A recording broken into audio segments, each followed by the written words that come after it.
안녕하세요. 하나님의 구원의 계획 오늘 5번째 시간으로 계속되는 구원자에 대한 계시에 대해서 우리가 한번 살펴보도록 하겠습니다. 우리가 지난과에 창세기 3장 15절 말씀이 중요하다고 말씀드렸죠. 왜요? 거기에 하나님께서 인간이 죄를 졌을 때 죄를 지은 인간에게 구원자를 보내시겠다고 말씀하셨고, 또 여인의 후손을 통해서 그 구원자가 왔다는 사실을 우리에게 보여주고 있습니다. 그리고 이제 그 약속이 성경에서 우리에게 잘 증명해주고 있고 보여주고 있는데, 그게 바로 창세기 5장 바로 족보를 통해서 우리에게 보여주고 있다고 말씀을 드렸습니다. 그리고 그 큰 틀에 누가 있습니까? 바로 우리가 잘 아는 아브라함, 그리고 이삭, 그리고 야곱까지 우리가 등장하는 것을 우리가 지난 시간에 살펴보았고, 그 다음에 이제 야곱의 아들 가운데서 유다에게까지 이 계시된 메시아의 역사를 우리가 지난 시간에 우리가 살펴본 바가 있습니다. 자, 이제 우리가 오늘 이제 한 단계 더 나아가겠습니다. 오늘은 우리가 더 나아가서 이 하나님의 메시아의 구원 역사에 대해서 성경에서 보여주고 있는 내용이 이제 오늘은 이제 모세부터 선지자에 이르기까지 어떻게 하나님께서 이 구원자에 대해서 말씀해주고 있고 보여주고 있는가를 우리가 한번 살펴보려고 하는 것입니다. 첫 번째는요, 바로 모세에게 계시된 구원자는 어떤 모습이었는가를 우리가 한번 좀 보도록 할 텐데요. 자, 모세는 여러분 아시죠? 모세가 430년 동안 그저 애굽에서 노릇하는 이스라엘 백성들을 건져내서 가나안 땅으로 인도하는 사람입니다. 대단한 사람이죠. 자, 그런데 신약성경은 히브리 기자가 이 모세를 얘기할 때 구원자라고 말을 합니다. 자, 그런데 오늘 이 구원자라는 것은 이스라엘 한 개인의 민족적인 구원자가 아니라 바로 그리스도를 대신해서 그리스도를 위해서 능력받았다라고 표현하고 있다는 거예요. 한번 우리 볼까요? 자, 신약성경 히브리서를 한번 가보겠습니다. 히브리서 한번 11장을 한번 우리가 보면서 이 부분을 한번 확인하고 갔으면 좋겠습니다. 히브리서 11장 24절부터 우리 26절까지 말씀 한번 읽어보도록 하겠습니다. 신약성경 360쪽에 있습니다. 제가 읽겠습니다. 자, 믿음으로 모세는 장성하여 바로의 공주의 아들이라 칭함을 거절하고 도리어 하나님의 백성과 함께 고난받기를 잠시 죄악에 나가는 것보다 더 좋아하고 그리스도를 위하여 받는 능력이 애굽의 모든 보화보다 더 큰 재물을 여겼으니 이는 상주심을 바라봅니다. 이렇게 말씀하고 있습니다. 뭘 보여주고 있습니까? 그리스도를 위하여 받는 능력을 이렇게 말씀하고 있다는 거예요. 이 말은 모세가 이스라엘의 개인적인 어떤 그런 리더십을 가진 그런 사람만 아니라 오늘 주님에 대해서 주님의 계시된 구원자로서의 모습을 단면적으로 보여주고 있다. 이렇게 우리가 이야기할 수 있겠습니다. 그렇기 때문에 오늘 모세는 단순히 이스라엘의 한 민족에 관한 구원자가 아니라 하나님 나라의 운동의 일꾼으로서 보여주고 있는 그런 중요한 역할을 오늘 모세가 가지고 있다. 이렇게 우리가 이야기할 수 있겠죠. 그래서 모세가 구원자로 통해서 계시된 부분 우리가 어떻게 할 수 있냐면은 첫 번째로는 그가 모세 직접적으로 우리가 모세를 통해서 하나님께서 말씀하신 내용들을 우리가 이해할 수가 있겠습니다. 직접적으로. 그래서 하나님께서는 모세를 직접 선지자로서 역할을 감당하실 때 구세주가 오실 것을 우리에게 계시해주고 있고 말씀하고 있다는 사실을 우리가 기억해야 한다는 것이죠. 자, 한번 우리 성경 볼까요? 자, 사도행전 3장을 한번 가보겠습니다. 사도행전 3장을 가시면 이 부분에 대한 응답의 내용이 나옵니다. 사도행전 3장으로 가보겠습니다. 사도행전 3장 22절 23절 말씀을 한번 제가 읽어드리겠습니다. 같이 한번 읽어볼까요? 자, 신약성경 191쪽입니다. 자, 모세가 말하되 주 하나님이 너희를 위하여 너희 형제 가운데서 나 같은 선지자 하나를 세울 것이니 너희가 무엇이든지 저 모든 말씀을 들은 것이라. 누구든지 그 선지자의 말을 듣지 않냐는 자는 백성 중에서 멸망을 받으리라 하였고, 이렇게 말씀하고 있다는 거예요. 뭘 보여주고 있습니까? 오늘 하나님께서 모세를 통해서 직접 선지자로서의 역할을 감당하셨으면서 구세주가 오실 것을 계시하고 있음을 우리에게 보여주는 내용이 되는 것이죠. 자, 두 번째로는 오늘 모세를 통해서 뭘 보여주고 있습니까? 그가 모형적인 부분에서 우리에게 또 말씀하고 있다는 거예요. 모형적인 부분에서. 모형이 무엇입니까? 실물이 있는데 그 실물을 오기 전에 만들어진 것을 우리가 모형이라고 우리가 이야기하는 것 아니겠습니까? 그래서 모세는 시내산에서 백성들을 대표해서 하나님과 언약을 맺지요. 자, 이 속에는 많은 배도들을 만들었는데 그 부분이 다 그저의 구원자를 의미하는 내용들이 포함되어 있다는 것입니다. 자, 그럼 한번 우리가 몇 가지를 같이 좀 보면서 살펴보겠습니다. 첫 번째로 바로 뭐냐면 성막입니다. 성막. 자, 모형적으로 첫 번째로 성막이 바로 이런 구원자에 대한 좋은 예표를 가지고 있다. 이렇게 우리가 이해할 수 있겠습니다. 자, 성경을 한번 볼까요? 자, 히브리서 8장 우리 한번 5절 말씀을 보겠습니다. 자, 신약성경 히브리서 8장 5절 말씀을 우리가 한번 보면서 살펴보겠습니다. 히브리서 8장 5절 말씀 같이 한번 우리 볼까요? 자, 저희가 섬기는 것은 하늘에 있는 것의 모형과 그림자라 모세가 장막을 지으려 할 때에 지시하심을 얻은 것 같으니 가라사대 삼가 모든 것을 산에서 내게 보이던 본을 쫓아 지으라 하셨느니라. 아멘. 자, 뭘 보여주고 있습니까? 자, 성막을 통해서 구세주가 어떤 분인지를 보여주고 있고 말씀하고 있다는 것이지요. 자, 성막은 하늘의 것들로 모형으로 만들어 놓은 것이라고 설명하고 있다는 것입니다. 자, 그러므로 이 속에는 성부와 성자와 성령의 모형이 만들어져 있는데 그 중에서 성자의 모형이 바로 그 성소 안에 있는 속죄소를 말하는 것이죠. 자, 제사장이 바로 하나님 만날 수 있는 이 속죄소이기 때문에 그렇습니다. 자, 여기서 하나님과 사람이 만나게 되는 것을 우리가 볼 수 있다는 것이죠. 자, 우리는 이 성막의 실체가 어디 있습니까? 요한계시록 4장 5장에서 우리가 볼 수 있는데 여기 보면 성부와 성자와 성령께서는 그 가운데서 성자를 어린 양이라고 소개시켜주고 있다는 것이죠.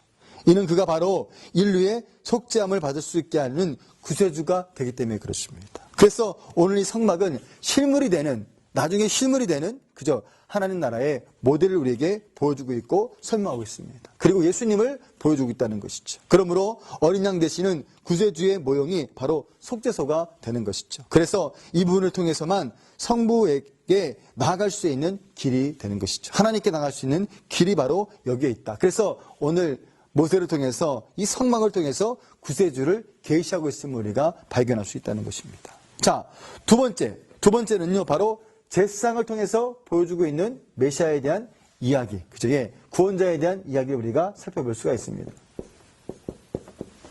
제사장에 대한 제도를 통해서 보여주신 내용이라고 우리가 말씀할 수 있겠습니다. 자, 구약의 제사장들은 백성들을 위해서 대신 제사를 드려주는 사람들이죠. 자, 그러나 이들은 모두가 다 구세주의 모형적인 존재로서 주님 오시기까지만 필요했던 사람들이었습니다. 이후에 예수님께서 그리스도께서 대제사장으로서 직무를 수행하시기 때문에 그렇죠. 자, 이 부분에서 히브리 기자가 우리에게 아주 잘 설명해서 우리에게 보여주고 있다는 것입니다. 자, 그래서 예수님을 가리켜서 히브리 기자가 뭐라고 말하냐면 그분은 바로 대제사장으로 오셨다. 이렇게 우리에게 설명해 주고 있다는 것이죠. 자, 한번 성경을 보겠습니다. 자, 히브리서 2장으로 한번 가보겠습니다. 히브리서 2장을 한번 가보겠습니다. 2장, 자, 17절, 18절 말씀 두 절을 한번 우리가 한번 보겠는데요. 자, 보겠습니다. 2장 17절, 18절 말씀. 자, 같이 읽어보겠습니다. 자, 그러므로 저가 범사에 형제들과 같이 되심이 마땅하도다. 이는 하나님의 일에 자비하고 충된 대제사장이 되어 백성의 죄를 구속하려 하심이라. 자기가 시험을 받아 고난을 당하사는즉 시험 받는 자들을 능히 도우시리라. 이렇게 말씀하고 있다는 것입니다. 오늘 히브리 기자가 예수님에 대해서 이야기할 때 뭐라고 말씀하고 있냐면은 이 제사장의 모습을 가진 대제사장으로서의 모습을 가지고 있다라고 우리에게 설명해주고 있다는 사실인 것이죠. 자, 3장 오늘 보니까 3장 1절에서도 이 사실을 우리에게 잘 설명해주고 있음을 우리가 발견할 수 있습니다. 3장 1절 이렇게 말합니다. 자, 그러므로 함께 하늘에 부르심을 입은 거룩한 형제들아 우리의 믿는 도리의 사도시며 대제사장이신 예수님을 깊이 생각하라.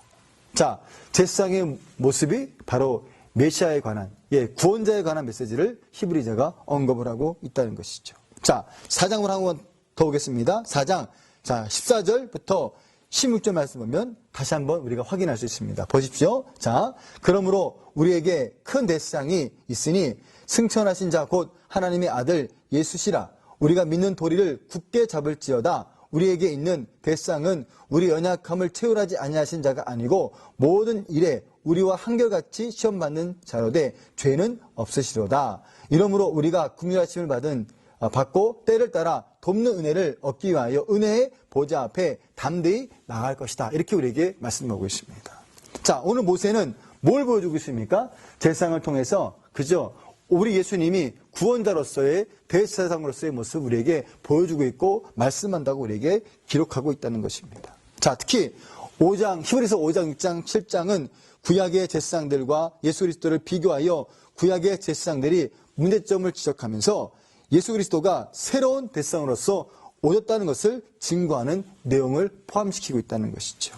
자, 세 번째입니다. 자, 모세를 통해 나타난 그죠? 이 모형적인 모습에서 나타나고 있는 메시아에 관한 이야기를 세 번째는 바로 제사 제도에서 우리가 발견할 수 있습니다. 제사 제도를 통해서 우리가 발견할 수 있다는 것이죠. 자, 율법 속에는 범죄한 인간들이 하나님께 나아가는 방법을 소개하고 있습니다. 그게 바로 뭐냐면 제사입니다. 제사 제도를 통해서 인간의 죄를 대신해서 짐승을 죽여야지만 인간의 죄가 사해진 것이죠. 이게 바로 레위기 1장의 내용들 아니겠습니까? 자, 혹은 사람의 죄를 짊어지고 광야로 쫓아내서 죽게 됩니다. 자, 레위기의 속죄의 제사들을 모두가 다 예수 그리스도를 다 의미해서 포함하는 내용들입니다. 그래서 예수 그리스도를 어린 양이라고 부르게 되는 것이죠. 어린 양이라고. 자, 우리가 잘 아는 요한복음 1장 29절 말씀에 이런 말씀이 있습니다. 제가 읽어보겠습니다. 들어보십시오. 이튿날 요한이 예수께서 자기에게 나오심을 보고 가로되 보라 해상제를 지고 가는 하나님의 어린 양이로다. 이렇게 우리에게 보여주고 있어요. 뭘 말씀하고 있는 것입니까? 예수님이 그저 어린 양으로서 이 땅에 오셨음을 우리에게 보여주고 있는 아주 중요한 내용이라는 것입니다. 자, 오늘 예수님이 이런 부분들을 다 소개시켜주고 말씀하고 있습니다. 그렇기 때문에 오늘 저와 여러분들은 이 모세를 통해서 직접적으로 또 모형적으로 우리에게 알려주시고 보여주신 내용이 분명히 있다는 사실 우리가 기억하면서 우리가 나아가야 한다는 사실인 것이죠. 자, 그 다음에 마지막 하나만 더 말씀을 드리면, 자, 우리가 환경을 통한, 계시를 우리가 또 발견할 수 있습니다. 환경을 통해서. 자, 이 환경을 통해서 나타나고 있는 이 구원자에 대한 계시에 대해서 이야기할 때 우리가 세 가지를 우리가 이야기할 수 있겠습니다.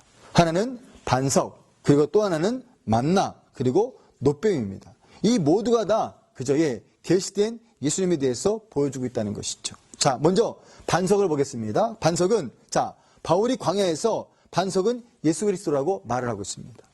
자, 그래서 구약에서 반석에서 물을 마셨지만 신약에서는 예수 그리스도를 통해서 생수를 마시는 것이라고 우리에게 설명해주고 있다는 사실인 것이죠. 자, 또 하나는 만나라고 말씀을 드렸습니다. 이 만나를 통해서 구세주의 예언에 대해서 말씀하고 있습니다. 주님은 자신을 영원한 생명에 주는 생명의 만나 곧 떡이라고 자신을 설명하고 있다는 것이죠. 이것은 구약의 만나를 연결시켜주는 내용 아니겠습니까? 그다음에 또 하나가 바로 뭡니까? 놋뱀의 사건이죠. 자, 놋뱀 사건을 통해서 오늘 메시아를 구속해주고 있습니다. 설명해주고 있습니다. 자, 예수님은 자신이 하늘에서 내려온 광야에서 모세가 든 것 같이 자신도 매달려야 할 것을 말씀하셨다는 것이죠. 그래서 이것은 인류의 멸망에서 우리를 구원하시는 하나님의 뜻을 전달하신 그런 예표의 모습을 가지고 있습니다. 그래서 만나, 반석, 놋뱀 이 세 가지는 다 예수 그리스도를 모형적으로 보여주고 있는 내용들이다. 이렇게 우리가 이해할 수 있겠습니다. 자, 그러면 우리가 이제 모세를 통해서 봤는데 오늘 두 번째는 바로 뭐냐면 바로 기생 라합이라는 여인을 통해서 우리가 한번 좀 이 구세주에 대해서 이어지는 우리가 구원자에 대해서 우리가 한번 족보를 살펴보도록 하겠습니다. 자, 처음에는 모세를 통해서 말씀하셨습니다. 모세를 통해서. 자, 두 번째는 뭐라고요?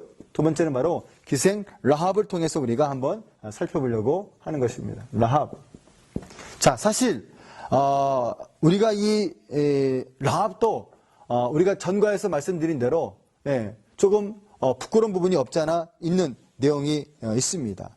이런 이야기입니다. 들어보십시오. 자, 예를 들면 성경에서 부끄러운 이야기를 다루는 이유가 있다고 말씀을 드렸죠. 지난 과에서. 뭡니까? 자, 형제인 가인이 아벨을 죽인다. 형이 동생을 죽인 거 성경이 기록하고 있지 않습니까? 그죠? 또 야곱의 형 에서가 장자의 권리를 사는 일, 어쩌면 우리로 말하면 사기꾼 같은 그런 야곱의 모습이 아니겠습니까? 형을 속이고 말이죠.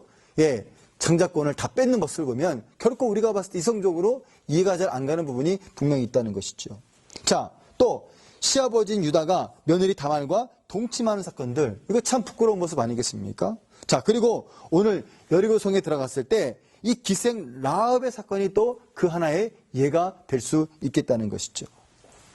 자, 그런데 성경에 이 같은 사건들을 기록한 것은 단순히 성경이 윤리나 도덕에 대해서 말하는 것이 아니라는 것입니다. 이 모두가 다 구원자에 대해서 설명해주고 있고 그 역사를 기록하기 위한 과정이라는 것을 우리가 발견할 수 있다는 것이죠. 자, 우리는 이런 부분에서 이스라엘 백성들이 가나안 땅에 들어간 후에 구원자의 족보가 기생 라합이라는 여인을 통해서 이어지는 것을 우리가 보게 되는 것이죠. 자, 하나님은 유대인을 선택하셨습니다. 자, 그 일이 진행되게 하셨지만 이 운동은 유대만 아니라 그 다음에 전 세계적인 운동으로 이루어져야 되는 것이죠. 자, 때문에 구원자의 족보가 유대계만 아니라 많은 이방인들까지 참여시키는 것을 우리가 볼 수 있습니다. 여기에는 신분이 높은 사람도 있지만 낮은 사람도 있습니다. 그리고 어찌 보면 기생 라합이라는 여인은 유대인은 아니지만 그는 구원자 조상의 반열에 참여하는 그런 여인의 모습을 가지고 있는 것이죠. 그래서 이스라엘 백성들이 여리고를 무너뜨리는 일에 1등 공신이 된 라합은 후에 이스라엘 사람 중에서 유다가 다말에게 낳은 아들인 베레스의 우선인 살몬이라는 사람과 결혼하게 되며 그는 보아스를 낳게 되는 과정을 볼 수 있다는 사실인 것이죠. 자, 이렇게 우리가 기생 라합을 통해서 우리가 얻을 수 있는 또한 예수님의 그런 구원자에 대한 계시된 구세주에 대한 이야기를 우리가 볼 수가 있었습니다. 자, 그 다음에 또 하나 우리가 세 번째로 볼 수 있는 게 바로 뭐냐면 바로 또 하나의 여인이 등장합니다. 그게 바로 누구냐면 룻입니다. 룻. 여러분 이 룻을 잘 아시죠? 룻입니다. 자, 이 룻기를 통해서 보여주시는 바로 구세주의 우리가 살펴볼 수가 있는데, 자, 보십시오. 이스라엘 백성들이 이제 가나안 땅에서 들어갑니다. 그런데 350년 동안 나라가 왕이 없어가지고 12지파로 흩어져 살았습니다. 그러다 보니까 자연의 주호목들에게 다시 한번 정복당하는 이 어처구니없는 일이 벌어지게 되는 것이죠. 자, 그런데 이런 상황 속에서 정상적인 신앙생활을 이룰 수가 없었습니다. 그러면서 다음 세대에게 뭘 주지 못했냐면 복음을 주지 못했고 하나님의 언약을 이어주지를 못했다는 것이죠. 자, 이러면서 동일한 시대가 바로 어디면 사사기입니다. 그래서 사사기와 룻기는 같은 시대를 보여주고 있는 내용들을 우리에게 보여주고 있다는. 그래서 사사기를 보면 너무나 절망스럽습니다. 그리고 힘들지요. 그리고 정말 이거 극간데 없이 무너지는구나, 그런 마음을 우리가 갖게 되는 것이죠. 그래서 사사기의 가장 중요한 내용이 그거 아니겠습니까? 이스라엘에 왕이 없으므로 사람들이 자기 멋대로 행한다. 그것이 바로 사사기가 주는 가장 중요한 메시지 중에 하나인 것입니다. 자, 그런데 동시대 이 룻기를 통해서 하나님이 주시는 메시지가 있다는 거예요. 룻기가 특별히 어떤 내용들을 그저의 어떤 조직적으로 체계적으로 메시에 대해서 언급하고 있지는 않고 있지만 그 배경을 우리에게 잘 설명해 주고 있는 것이 바로 룻기라는 것입니다. 그래서 사사기서를 보면 답답하지만 같은 시대의 룻기를 보면 거기서 우리가 희망과 그리고 복음의 진정성에 대해서 우리가 찾을 수 있다는 것이죠. 자, 오늘 보십시오. 자, 하나님의 구원의 계획은 오늘 이방 여인 룻이라는 여인을 통해서 이루어지는 것입니다. 어쩌면 룻은 불쌍한 여인 아니겠습니까? 남편 잃었어요. 그리고 홀로 든 시어머니를 시어머니가 떠나갔을 때 안 떠나고 같이 따라가는 모습을 우리가 발견할 수 있다는 것이죠. 자, 그런데 오늘 룻이라는 이 여인을 통해서 하나님은 또 하나의 구원의 메시지를 보여주고 있고 말씀해주고 있다는 것이죠. 자, 보십시오. 나중에 룻은 보아스와 결혼을 하고 오벳이라는 아들을 얻게 됩니다. 근데 그가 바로 다윗의 할아버지였는데 결국 그는 메시아의 조상으로서 우리가 남게 된다는 것이죠. 여러분, 우리가 이 룻기를 가만히 보면 배울 수 있는 교훈이 이런 부분에서 상당히 중요한 내용을 우리에게 살펴주고 있고 보여주고 있는 책이다. 이렇게 우리가 이야기할 수 있게 되는 것입니다. 여러분, 오늘 저와 여러분들이 이런 부분에서 룻기를 제대로 이해하고 살피는 것이 상당히 중요하겠다. 이렇게 우리가 말씀드릴 수 있겠습니다.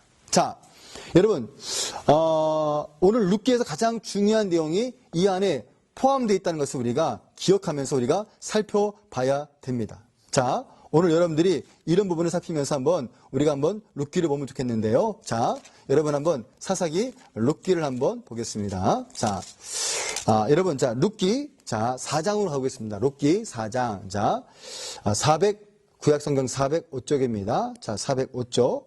자, 펴시고요. 자, 405쪽에 보시면, 자, 4장 18절부터 22절까지 말씀 보면, 여기에 중요한 내용이 족보열에서 나오는 것을 우리가 발견할 수 있습니다. 자, 4장 18절부터 자, 20절까지 말씀 제가 읽어드리겠습니다. 자, 베레스의 세계는 이러하니라. 베레스는 헤스몬을 낳았고, 그 다음에 헤스로는 람을 낳았고, 람은 아미나답을 낳았고, 아미나답은 나손을 낳았고, 나손은 살몬을 낳았고, 살몬은 보아스를 낳았고, 보아스는 오벳을 낳았고, 오벳은 이새를 낳았고, 이새는 다윗을 낳았더라. 이렇게 우리에게 설명해주고 있다는 것이죠. 뭘 보여주고 있습니까? 자, 오늘 룻기가 그냥 불쌍한 여인, 또 안타까운 여인이 그걸로 끝나는 것이 아니라 하사기 시대에 암울하고 침묵한 그 시대에서도 하나님의 구원 역사가 시작되어지고, 또 룻이라는 여인의 후손을 통해서 그 다윗의 왕이 나오고, 다윗의 왕을 통해서 또 메시아가 온다는 사실을 우리에게 보여주고 있더라 이 말이죠.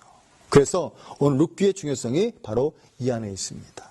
자, 그 다음에 또 한 사람이 등장합니다. 바로 누구냐면 바로 다윗입니다. 우리가 다윗을 통해서 우리가 알 수 있는 또 구원자의 메시지를 우리가 또 발견할 수 있지 않겠습니까? 다윗입니다. 다윗.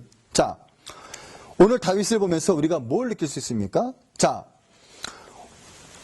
오벳의 아들인 이새는 8명의 아들을 두었는데 그 중에 구세주 족보의 막내인 다윗이 게로 이것이 넘어가는 것을 우리가 발견할 수 있습니다. 자, 여기에는 하나님의 절대 주권적인 선택도 있었지만 그러나 헌택될 수밖에 없었는 다윗의 삶이 이 안에 포함되어 있다는 것을 우리가 기억해야 됩니다. 자, 하나님께서는 사무엘상 16장 13절에서 그에게 기름 부었지만 본격적으로 그에게서 하나님의 계획을 계시하신 것은 오랜 시간 후에 지난 후에 사무엘하 7장 12절부터 10절까지 말씀을 통해서 우리에게 보여주고 있다는 것이죠. 자, 오늘 사무엘상 16장 13절에서 하나님이 다윗을 불렀습니다. 근데 그걸로 끝나는 것이 아니라 나중에 사무엘하 7장 12절과 17절에서 이것을 보여주고 있고 말씀해주고 있다는 것이죠. 자, 한번 이 사실을 우리가 한번 보면 좋겠습니다. 자, 먼저 여러분 사무엘상 우리 16장 13절 말씀을 좀 먼저 보겠습니다. 자, 하나님이 다윗을 기름 부어 부르시는 장면을 우리가 보겠습니다. 자, 16장 13절 말씀 우리 한번 보도록 하겠습니다. 16장 13절 말씀. 자, 구약성경 434쪽에 있습니다. 자, 제가 같이 읽어보겠습니다. 자, 사무엘이 기름불을 취하여 그 형제 중에서 그에게 부었더니 이날 이후로 다윗이 여호와의 신에게 크게 감동되니라. 사무엘이 떠나서 그 다음에 라마로 가니라. 이렇게 말씀하고 있습니다. 자, 여기서 하나님의 부르심과 택하심을 받았어요. 그런데 하나님이 정작 글을 쓰시는 건 사무엘하 7장에서 글을 쓰시더라 이 말이죠. 자, 사무엘하 한번 7장으로 한번 가겠습니다. 사무엘하 7장. 자, 12절부터 우리 한번 보겠는데요.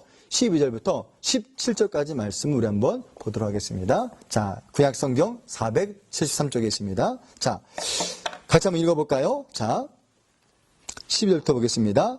내 수완이 차서 내 조상들과 함께 잘 때에 내가 내 몸에서 날 자식을 내 뒤에 세워 그 나라를 경고케 하리라. 저는 내 이름을 위하여 집을 건축할 것이요 나는 그 나라 위에 영원히 경고케 하리라. 나는 그 아비가 되고 그는 내 아들이 되리니 저가 만일 죄를 범하면 내가 사람을 막대기와 인생의 채찍으로 징계하려니와 내가 내 앞에서 패한 사울에게서 내 은총을 빼앗은 것 같이 그에게서는 빼앗지 아니하리라. 내 집과 내 나라가 내 앞에서 영원히 보존되고 내 위가 영원히 경고하리라 하셨다 하라. 아멘. 이렇게 말씀하고 있다는 것입니다. 자, 여러분, 이런 과정에서 하나님이 이 다윗에게 주시는 메시지가 무엇입니까? 자, 하나님은 다윗을 부르셨고 지켜보셨습니다. 다윗이 고난에 있을 때도 지켜보셨고 또 그가 영광을 얻는 자리에 있을 때도 그를 지켜봤습니다. 그리고 그가 변하는지 변하지 않는지를 살펴보았습니다. 아시죠? 자, 사울의 칼날 앞에서도 현실적으로 다윗은 빨리 이것을 마치려고 하는 것이 아니라 하나님의 뜻을 기다렸다는 것입니다. 그래서 사울을 죽일 수 있는 기회가 두 번 있었지만 다윗은 자기가 인간적으로 그 문제를 해결하지 않았다는 것이죠. 또 다윗이 왕이 됐어요. 근데 왕이 돼서 자기가 부경화 누린 것만이 아니었습니다. 다윗이 잘한 게 바로 뭡니까? 방치했던 법궤를 가져왔고 그 다음에 더 나가서 하나님의 성전을 그저 건축하기로 결심하고 있다는 것이죠. 자, 다윗은 이렇게 하나님을 기쁘시게 하는 일을 했고 더 나가서 하나님의 구원의 계획을 계시하는 그저의 구세주가 오심을 우리에게 족보를 통해서 보여주고 있고 말씀해주고 있더라 이 말이죠. 자, 여러분, 자 이제 마지막 하나만 더 보겠습니다. 간단하게. 자, 선자를 통해서 주시는 구원의 구세주의 메시지입니다. 자, 다윗 이후에 그 다음에 에레미야나 에스더나 그저 이 역사 가운데서 보면 나라가 갈라지고 무너지고 회복되는 과정을 겪게 되는 것입니다. 자, 그런데 하나님께서는 그 많은 선지자들을 보내셨는데 하나님께서는 그들을 통해서 인류의 구세주인 메시아가 역사를 구체적으로 그저 이루실 것이라고 우리에게 보여주고 있다는 것입니다. 그래서 다윗의 손으로 구세주가 오실 것을 말씀하셨고 또 처녀에게서 예수님이 오실 것을 말씀하셨고 또 그 메시아가 고난의 메시아로 오실 것을 설명해 주셨고 또 유대 베들레헴 땅에서 그분이 오실 것을 예언해 주셨고 그가 나귀 새끼를 타고 입성하실 것을 보여주셨습니다. 이 모든 것들이 다 구약의 선지자를 통해서 보여주시는 바로 메시아에 대한 예언의 내용들이라는 것이죠. 여러분, 우리가 오늘은 좀 길게 봤는데요. 우리가 오늘 이 메시아를 통해서 구원의 역사를 계속 보면서 모세의 이후에 선지자로부터 하나님이 이런 역사를 쭉 살폈다는 사실을 기억하면서 오늘도 내용들을 마음에 잘 기억하시고 살피시는 그런 좋은 시간 되시기를 바라겠습니다. 자, 오늘 고생하셨습니다. 수고하셨습니다.